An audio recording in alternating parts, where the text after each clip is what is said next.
Alright guys, I think I know the issue with why the Metro stays in third gear like it does.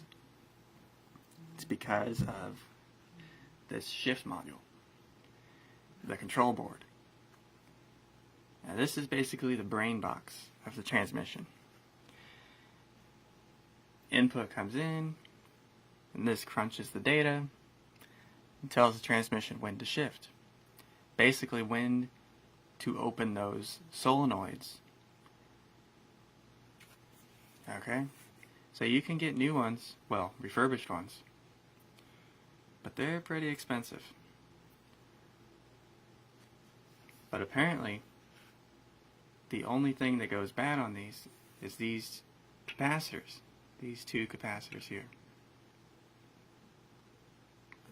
So what I'm going to try to do is just replace those capacitors. Well, where do you get capacitors these days? Radio Shack's out of business. You can get them online. They're like $3, $4, $5 a piece, plus shipping.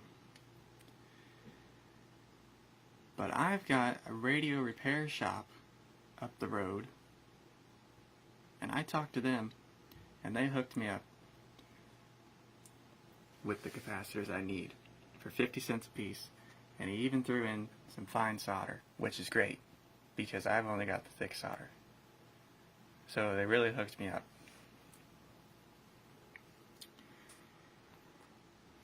But just look at her. That old mid-90s circuitry.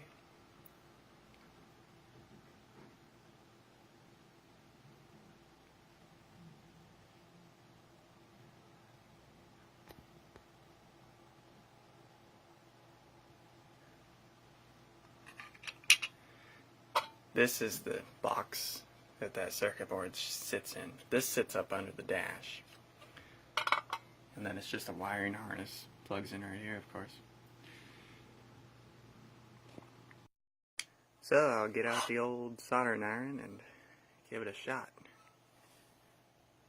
But boy, look at that old crusty tip.